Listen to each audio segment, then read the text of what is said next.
Stephenson's rocket heralded a new era of mass travel, mass production, and mass communication.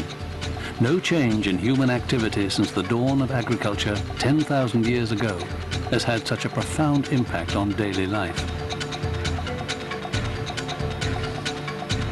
The iron horse has a pedigree which stretches back to the taming of the first farm animals.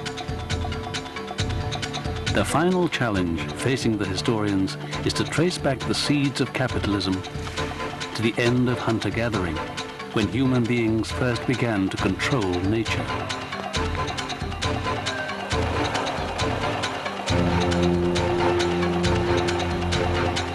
Long before steam power, we harnessed water power and wind power, and before that, animal power. The puzzle is why this only happened in some parts of the world. Why were some people catching trains while others were still catching animals?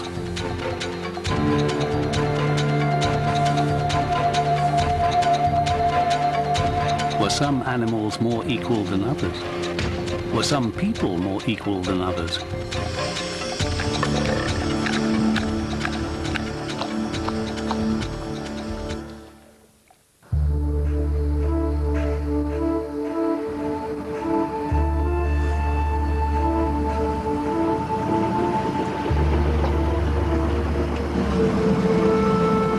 Think about the road that humanity has traveled over the last 10,000 years.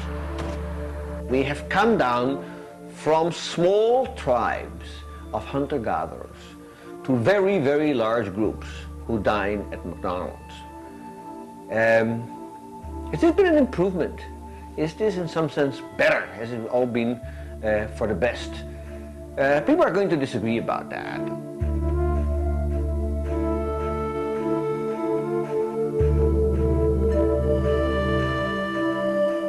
Many believe that the first 50,000 years when we used to hunt game and gather wild plants was the most idyllic form of human existence.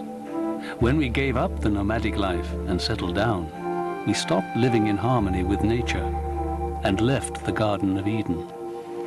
I think that when we were hunter-gatherers, we invented most of what really matters about being human.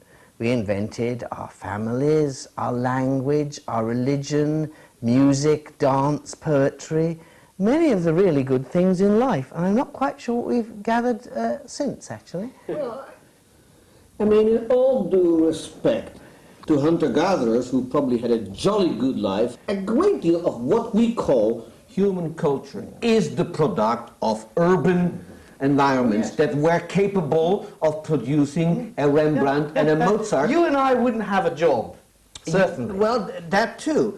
Of course, we cannot experiment and, bring back a hunter-gatherer 10,000 years into a McDonald's and ask him what he thinks about a cheeseburger.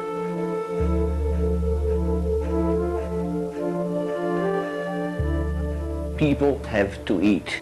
That problem has remained basically the same over 10,000 years. What has changed is the efficiency with which we are able to extract these things from nature.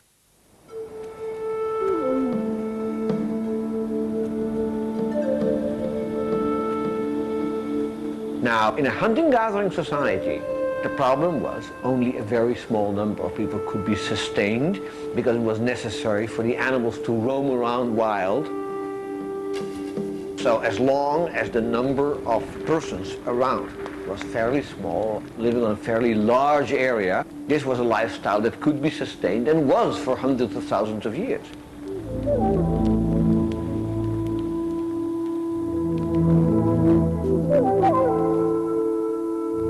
10,000 years ago, the first agriculture began in Mesopotamia and China. Outside the continent of Eurasia, hunter-gathering continued. Agriculture probably began with hunter-gatherers returning to places where they had planted seeds from their favorite food.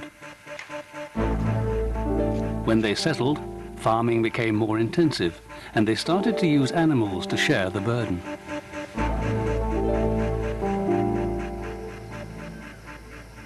In this remote area of Nepal, the hardships of farming without the aid of machinery, electricity, or even wheels can be seen. For the last 30 years, anthropologist Alan McFarlane has been studying the people who live in this Himalayan village. They inhabit a pre-industrial society, so their day-to-day lives can yield clues as to how and why our ancestors began to exert control over nature. In the barns under their houses are the first links in a chain that in other parts of the world led to the Industrial Revolution. This baby buffalo represents one of the two great revolutions in human history. For 60,000 years, human beings on this earth had gained their living by hunting and gathering. And then came the animal and the plant, and then you had a life of toil and war and oppression for many centuries from which we perhaps have just escaped. So one wonders why human beings bothered to domesticate animals and plants if it was possibly a disaster. The reason really is that human beings are very poorly endowed with natural abilities. If you look at their bodies, they don't have fur or feathers, so they have to have clothes. Their eyesight is not very good, so anything that can extend that is good. Their ears are not very good. They haven't got a very good sense of smell, so they employ dogs as a surrogate for their noses. Their teeth, they don't have good chomping teeth. They don't have claws. They can't run very fast. So basically they're a wreck. They really don't have much going for them except a very good brain. So basically if they're going to get anywhere at all, they have to harness through tools the external world. Now we tend to think of tools as extensions of the human body, and we tend to think therefore of things like hoes and ploughs. In fact, an animal is another human tool. In this case, what was being extended was the human gut and the human stomach. Humans again have very poor stomachs. They can't digest very much. For instance, if I try and eat this leaf, this tough leaf from the forest, I'd start chewing it and I'd get terrible stomachache and I wouldn't be able to release the energy in this at all. On the other hand, if I hand it to my friend here, he will digest it and it'll go through this huge intestinal system and it'll come out as three things which are enormously beneficial for human beings. One is milk, the second is meat, if you cut off its head, and the third is manure to put on the field. So this is the first human being's machine, a machine for turning energy from the sun through plants to human use.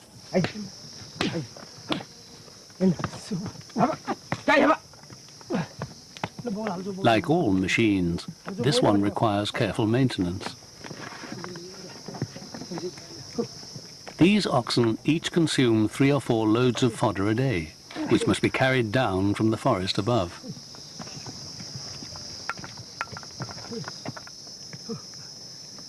So there is a penalty attached to rearing animals. They require a lot of human effort.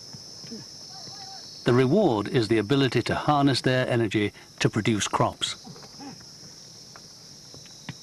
Until the advent of railways, there were only 2 ways of transporting loads across land, the human back or the beast of burden. So domestic animals were a vital step in the replacement of human labor. Yet this change was largely confined to Europe and Asia. The distribution of domesticated animals was unevenly spread across the world. By 4000 BC, goats, sheep, cows, pigs and horses were being domesticated across the continent of Eurasia. These animals we regard as farmyard animals today did not exist elsewhere. In the Americas and Australia, most of the major mammals became extinct as a result of overhunting or severe climate changes. Only bison and kangaroos were left in significant numbers. And it's hard to plough with a kangaroo. The puzzle is Africa. With so many animals and such diversity of species, why was animal power not harnessed on this continent? One theory is that some animals may be intrinsically wilder than others. The main reason why you want to domesticate animals is they perform certain services for you. Some of them give you motive power, like horses and oxen. You know, some of them are used in mills and industrial usage. They give you transportation. They give you dairy products. All of these things you cannot really get unless the animals are tame, unless they are relatively well behaved, unless they are calm, unless they are user-friendly, we would say today. It turns out that there are very few animals in the world who can be bred to exhibit these properties. This is one of them. But there aren't that many of them. If you look to animals that are in many ways quite similar genetically, like wildebeest in Africa or bisons in America, they're just sufficiently different to not to be domesticable. The same is true, for instance, for zebras and horses. Horses and donkeys can be domesticated. Zebras, so far, nobody has succeeded. The point is that the Europeans and the Asians were uniquely fortunate by having these animals around and building large chunks of their material culture on the existence of animals. Perhaps the animals of Africa, where hominids have lived longer than on any other continent, evolved characteristics which made them hard to hunt and even harder to domesticate. African animals have been exposed to human predators much longer than Eurasian animals. The people of Europe and Asia had the good fortune to have a wide variety of relatively docile, fast-growing, easily fed animals. By enslaving them, Eurasians could travel further and faster, eat better and work harder than the inhabitants of any other continent. However, there are other explanations of this unique growth in parts of Eurasia. Alan McFarlane believes that people only abandon hunter-gathering when there is no choice. If there are no animals left to hunt, or the desert begins to encroach, farming becomes a survival strategy. In one or two places which were very rich soil areas along river deltas like Mesopotamia, you got population building up and building up. And so you began to get intensification of agriculture. When they became serious farmers, they began to produce regular surpluses. And this leads into hierarchy. People come along and say, look, I'm a bit stronger than you. I would like a certain cut in your crops. So you get the development of the state and of private property, and you get a land-holding class and a warrior class who force the peasantry to work very hard and to give them taxes. Whereas in Africa and Australia and South America, although it happened a little bit in South America, people, if they were told, you go and dig 8 hours a day there and give me half your produce, they say, no thanks, I'm off. There's a huge amount of space over there, and they just disappear. They vote with their feet. Well, if you're stuck in a little narrow river valley of good land, you really can't leave. And very soon, the people in charge have the military power and the social power to force you, and you get the development of slavery, serfdom, hierarchy, military conquest. The consequences of settling were far-reaching. It meant more food could be produced, which in turn meant more people could be supported.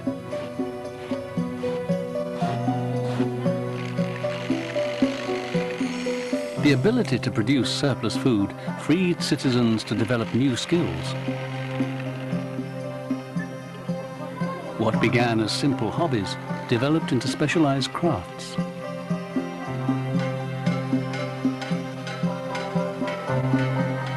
People were no longer equal. Some controlled the destiny of others.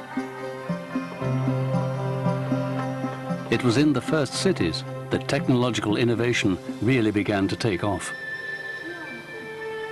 When you look out over a crowded city with hundreds of thousands of people living closely together, you marvel at humanity's ability to have created the wealth, to have moved from the simple life of hunters and gatherers to city civilizations about 5,000 years ago.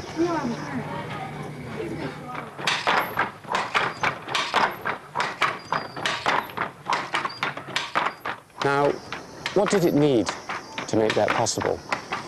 It needed new technologies like pottery, weaving, ironworking. It needed new forms of social organization like the state, and financial organization like taxation, and ways of integrating people like religion. And once you had this package together, you could make a city and a city civilization. And this was the first great breakthrough. But it only occurred in certain places. It really only occurred in Europe and Asia, that is Eurasia. The stage was now set for another crucial development, which again can be traced back to animals. To take part in city life, citizens had to be able to buy and sell their surplus crops and animals. The market became the hub of city living. In order for markets to function efficiently, there had to be records of transactions. This led to one of the most important prerequisites for industrial society, to be able to write things down. We tend to wonder about how writing was invented, and most of us, because we use writing for communicating ideas, we think that perhaps it was something to do with that. But it's probable that the original purpose of writing systems was to act as a way of storing information and transmitting information so that you could do practical things with it. You could raise taxes, you could have the concept of private property, and you could exchange things. And when someone wanted something from a distance, you could write to them. When you wanted to keep a debt recorded, then you could write. So that trade, markets, and writing are all intimately linked with cities and all the other technologies of modernity. It is no coincidence that the first writing occurred where the first animals and plants were domesticated. Writing was not needed in hunter-gathering societies. So while most parts of the world relied on oral culture, literacy spread across Europe and Asia. What we have here is a cuneiform text made with by pressing reed pen, making wedge-shaped marks on clay. It comes from 1300 BC, and it is an early example of a commercial document because it is a contract for the sale of a young slave woman for 43 pieces of silver. This thing's baked. It stands as a record. We're not any longer dependent on someone's memory of whether the thing happened or not. We have a written record, which has come down to us today. If we wanted to dispute the legality of this sale of this poor young woman, we certainly could. And it marks an immense transition in human society when you can create records independent of what there is in people's heads, the songs they can remember, the lists of ancestors they can recite. So writing is something we have to think about as being absolutely crucial in certain deep societal changes that come not too long after the development of urban civilizations based on settled agriculture. Hunter-gathering societies passed on their knowledge and traditions by singing songs and telling stories. But oral history was unreliable. For agricultural societies to function efficiently, they needed written documents to provide accurate, permanent records. Writing took fleeting inner thoughts and engraved them as external truths. Ideas took on a life of their own and could travel to the ends of space and time. These ideas could reach an even wider audience when hand copying by scribes was replaced by woodblock printing.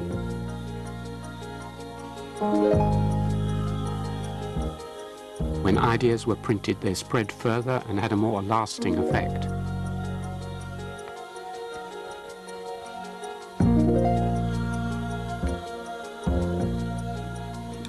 The introduction of interchangeable metal type increased the volume and the diversity of printed material.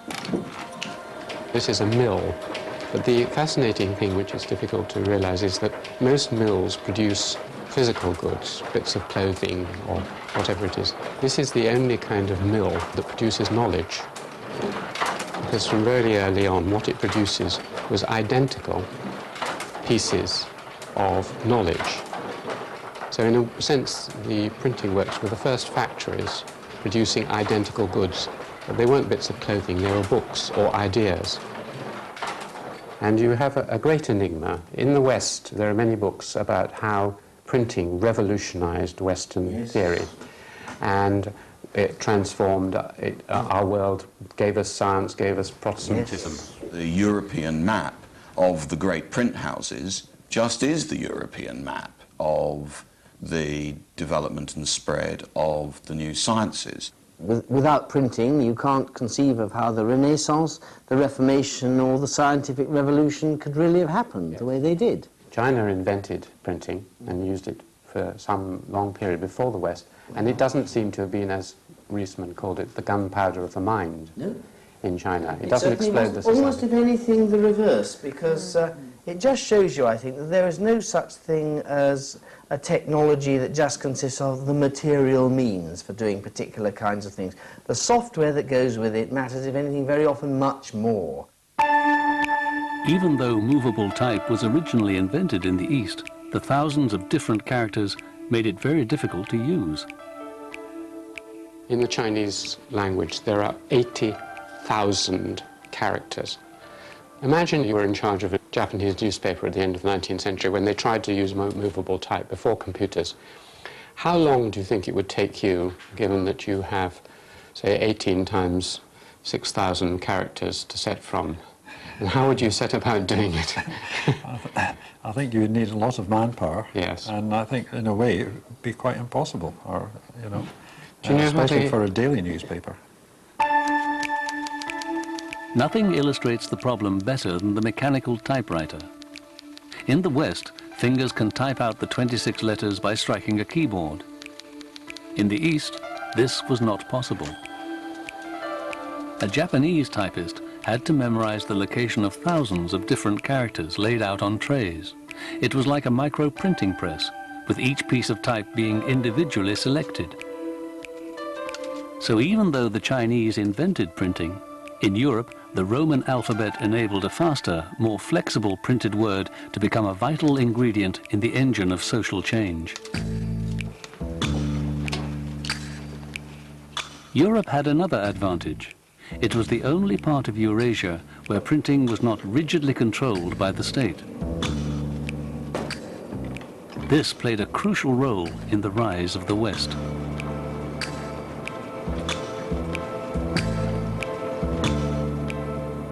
Europeans became heirs to a huge body of stored knowledge, which enhanced the potential of every reader to contribute further to the exploration and understanding of the natural world.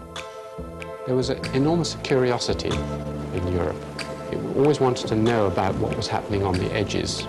People went gallivanting around the globe, but they often went with notebooks or the equivalent, wrote down things and came back, and you got these travelers' accounts and the botanists' accounts. All this vast flow of new knowledge came into Europe.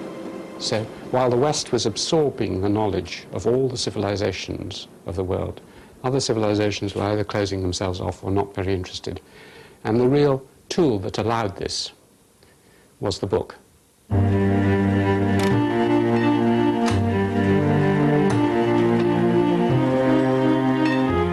Timetables, tickets and advertising were all part of the legacy of printing, which was vital to the opening of the Manchester to Liverpool Railway.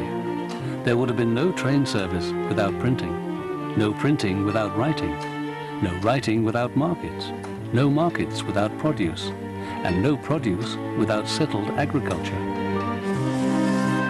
The domestic animals which started this process would play another important role in the Western conquest of the rest of the world.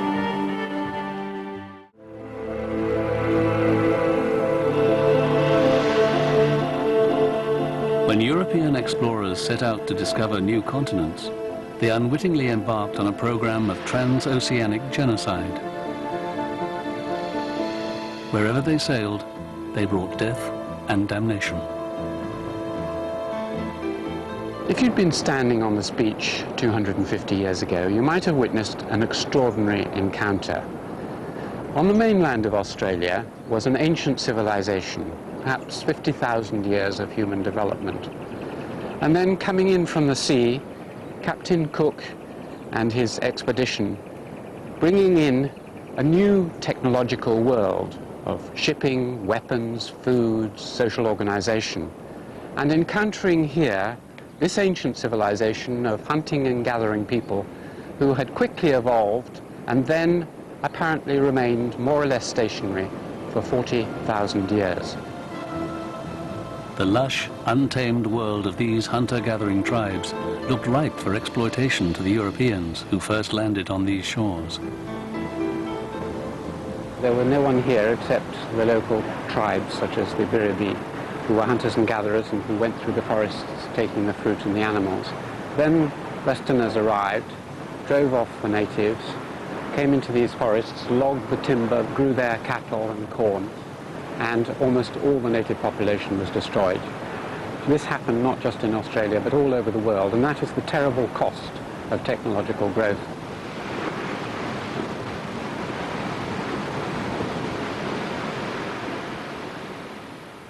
The question is, why does one civilization essentially survive and ends up in a position to dominate the rest of the globe, whereas the other civilizations, by and large, disappear as living bodies and have to be resurrected by archaeologists? There is a very deep question about the dominance of Europeans over non-Europeans. It's basically everywhere all over the world. Between 1480, say, and 1600, the Europeans spread over the four corners of the globe. Some of them looking for gold, some of them preaching the Bible, some of them then looking for adventure or for land or for whatnot. But nobody ever shows up in Europe.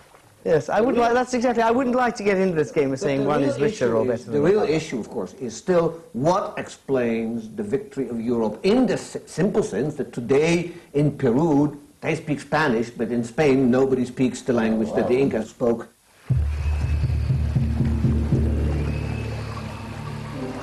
The civilizations of South America were more sophisticated than those of Australia.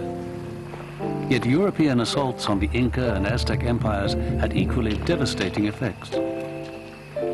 How did Europeans manage to take over continents so successfully? There's a certain ruthlessness, a certain aggression that I think is something that these native people had perhaps not entirely encountered. The way in which the Europeans cheat and lie and trick these populations as well. So the key there is a mixture of hypocrisy and violence. I think so, but violence that is, it's not just that they're violent, it's organized violence, and the organization is better. Perhaps European weapons, the product of centuries of warfare between rival states, also gave them the edge. But industrialized violence alone fails to explain how 168 Spanish soldiers could overpower 80,000 Inca warriors. But certainly the fact that they had arms made out of steel did make a difference. But remember, the numerical odds were absurd. I mean, you have a handful of people against entire armies. It seems unlikely that with the kind of guns that the Europeans brought along with them, that it would have been easy for them to wipe out millions and millions of people who lived here in 1492. It's just unthinkable.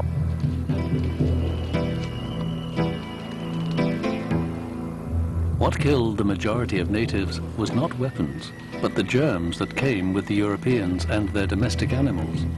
The very animals that had given the continent of Eurasia an advantage in the first place would now help Europe conquer the world.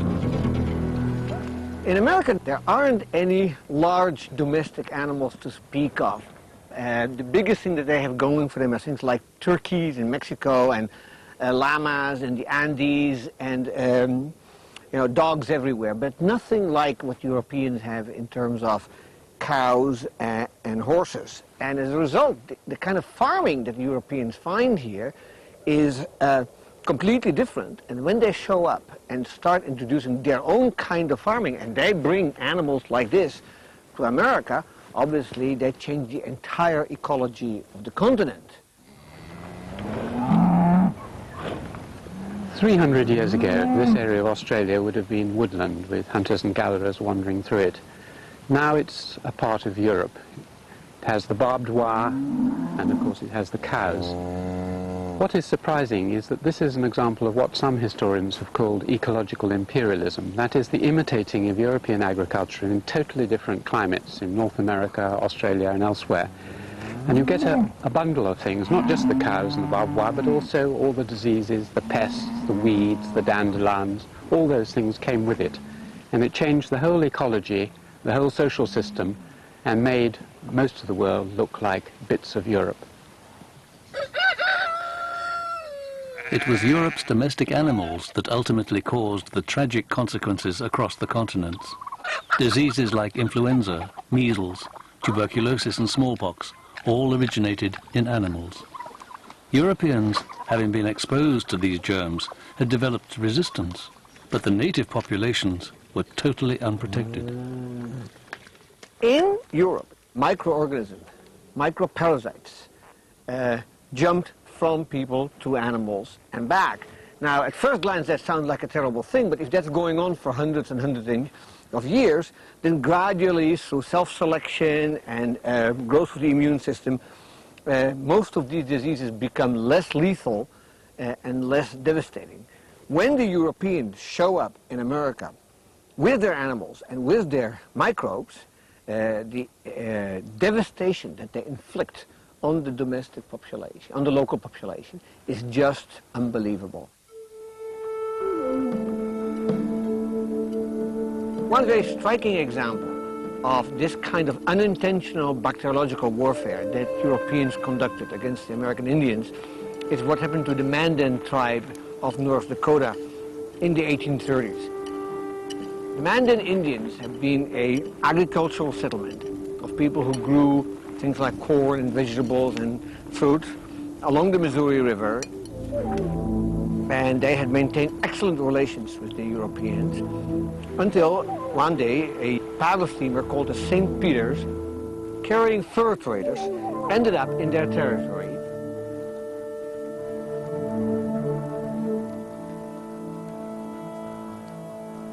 One of the persons aboard was infected with smallpox, and somehow that person infected the Mandan tribe, and within literally weeks the vast majority of the local population passed away.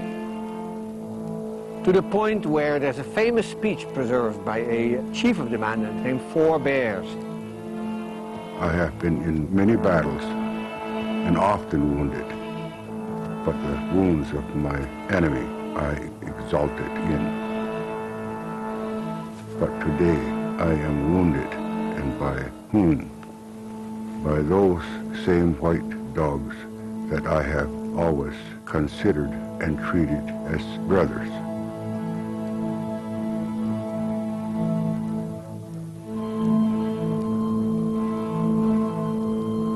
The Mandan suffered the fate of most native peoples of the Americas and Australia.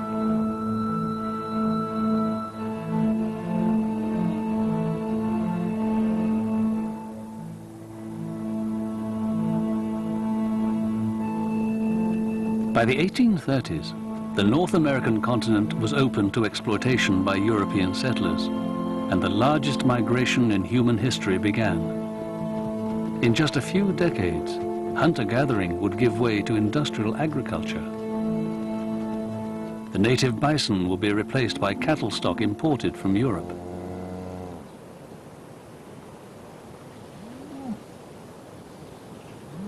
Open prairies would become the biggest grain fields on the planet. There was only one thing holding America back: its sheer size. The larder of the Midwest was 1,000 miles from the dining rooms of New York and Philadelphia.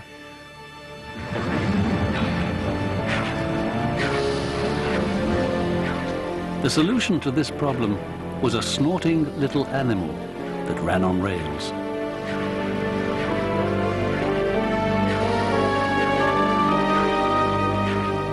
At the time of the rocket, few realized its potential to shrink continents.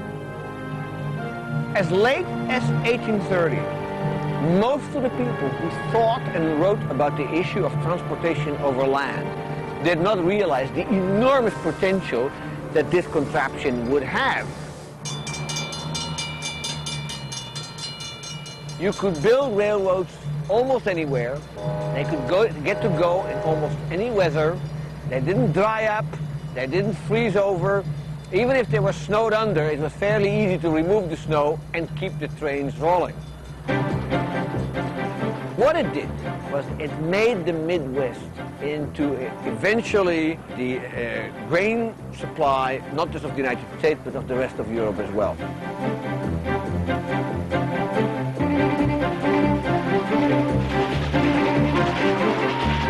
The small village of Chicago at the foot of Lake Michigan was ideally placed to exploit the wheat from the prairies, timber from the pine forests, and cattle from the Midwestern ranches. It became the hub of a vast rail network linking the agricultural heartland of the West to the cities of the East.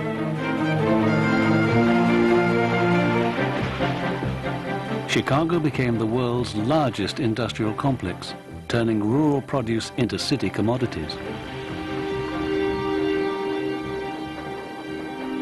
Its most famous product was meat. By 1870, Chicago's Union Stockyard had grown to over 100 acres.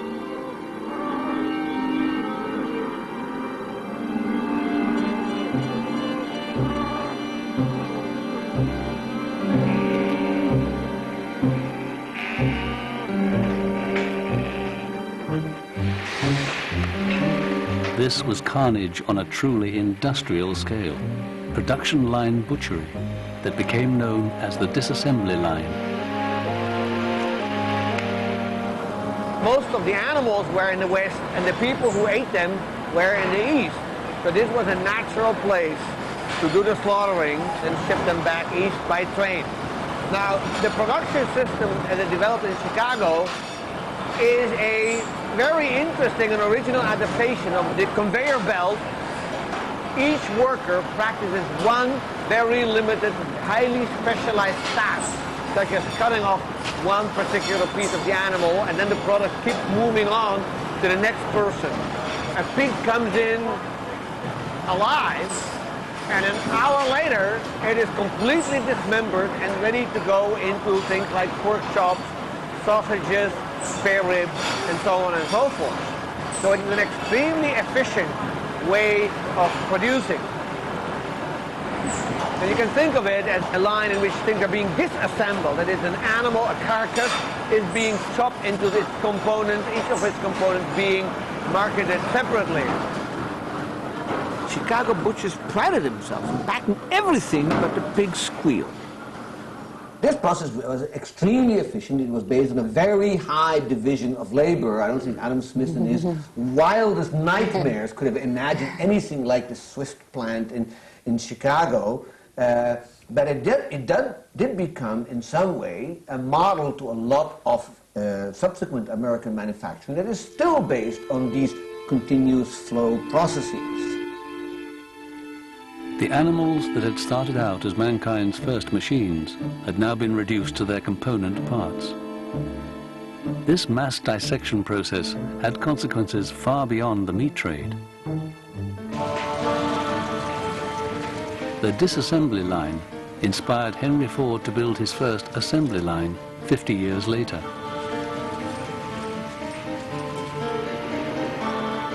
Now an entire continent was poised to begin its colossal rise to power.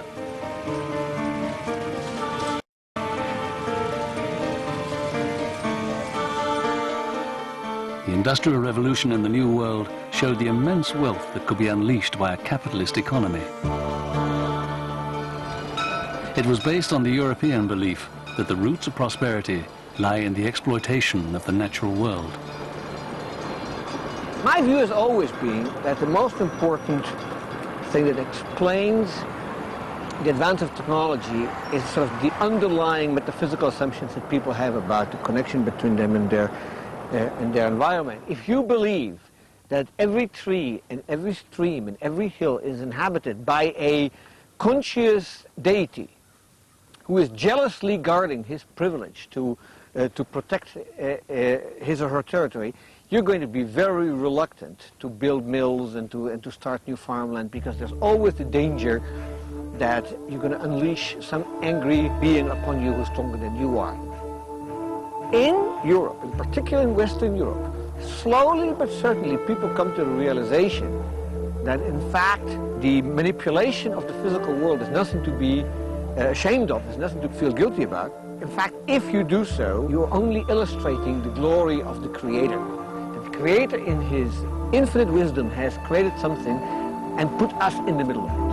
And then He put it at our disposal. The essence of sustained technological progress is the disruption of the harmony with nature. We don't want to live in harmony with nature. We want to keep disrupting it. That is the Western way of doing things. That is why we are rich and everybody else is not. Because if you're going to live in harmony with nature, you may be happy, but you're going to be poor.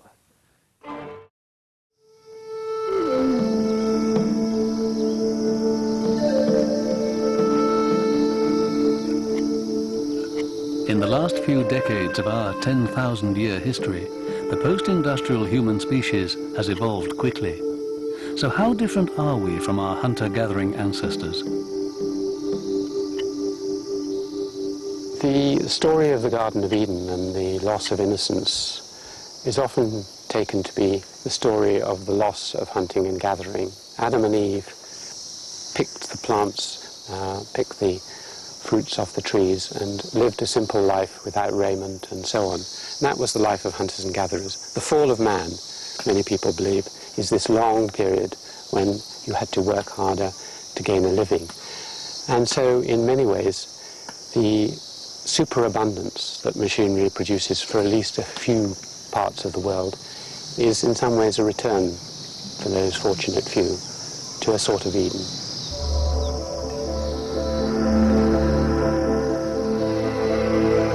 Just the last 200 years of industrial civilization in many ways is a return to hunting and gathering. If you look at a great city like Chicago or London or Tokyo, you'll find that people act and look like hunters and gatherers in many ways. They rush around, skimming off, not off nature now, but off machinery, the surpluses. They don't have to work with their bodies in the hard way that agricultural peoples had to work. And so you have a sort of social structure and a way of life which, although it is technologically much more sophisticated, reminds one very much of desert hunters and gatherers. The question is, how much more dependent on machines will the human species become?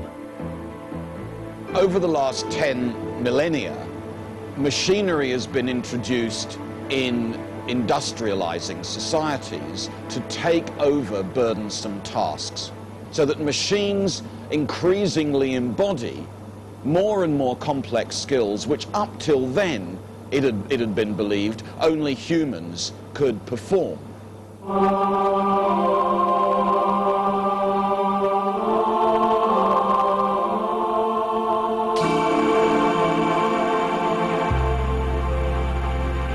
So at the start of the 21st century, what's at stake is that those last bastions of what it is to be human, the intellect, seem to be being mechanized, and at an extraordinary rate.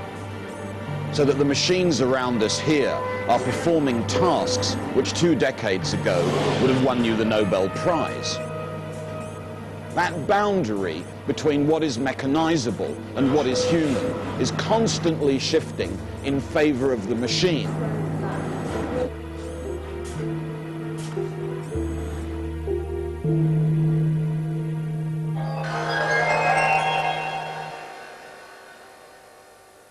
This room here is a sequencing factory. It's a disassembly line for taking apart samples of DNA and then working out the order of their components. So these computers are working automatically to analyze, order, and define a kind of code on the basis of which human nature can then be pictured.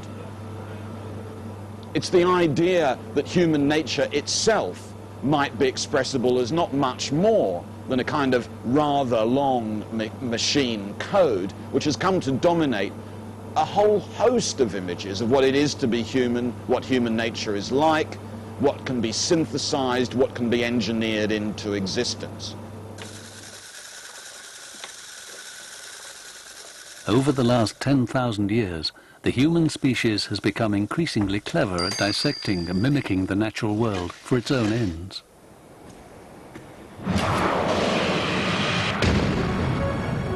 The iron horse that impressed Fanny Kemble would not have been possible without the long chain of history that links animal power to steam power.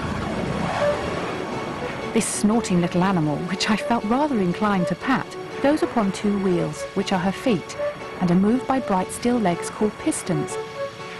These are propelled by steam. So what did make the world take off? And why did that spark ignite in Britain? Nature was changed so that the British could profit. Britain was part of a continent that had an abundance of domestic animals. It had the right climate to grow wheat and barley rather than rice. These grains were ground in mills. The monastic tradition laid the foundations for organized work. Idleness is the enemy of the soul. Time becomes something like a piece of cloth with a length that you can sell bits of. There were innovators and entrepreneurs and plenty of coal and iron to fuel their ideas. Iron became the plastic of the age. There was a growing middle class to buy these goods. Luxuries weren't just for the rich. Luxuries were for the people. Being an island, Britain was protected from invasion, but enjoyed the technological benefits of the arms race. Think of a cannon as a kind of one-shot engine. Few of these things were unique to Britain. Most of them came from other cultures and countries. What was unique was their fusing together on one rain-swept island. It was not predestined. A chain of chance and circumstance set the rocket on its fateful journey. The question that remains is just how much further the human species can extend its control over nature. What makes one think that we may now be at a great turning point is that in the last 50 years, having, as many think, selfishly manipulated every species on this earth to our advantage, turned them into our own slaves, suddenly we've turned this process on ourselves. We now have turned the mirror of evolutionary adaptation on ourselves, and we are modifying our own genetic structures through the discovery of DNA. So we can speed up our own evolution, select what we want. And so from Homo sapiens, there may be developing very soon, if not already, a new species which will replace us as we replaced the Neanderthals, a species which I call Homo artificialis, artificial man. It's constructed mankind. We reconstruct ourselves in a new image. We make ourselves into more intelligent, healthier, whatever we like, kind of beings, but we're no longer the product of unguided evolution and have modified our genome so much that in another 10,000 years, when someone sits here looking at the Himalayas, which will probably be unchanged, it'll be a very different kind of person sitting here and saying a very different kind of thing.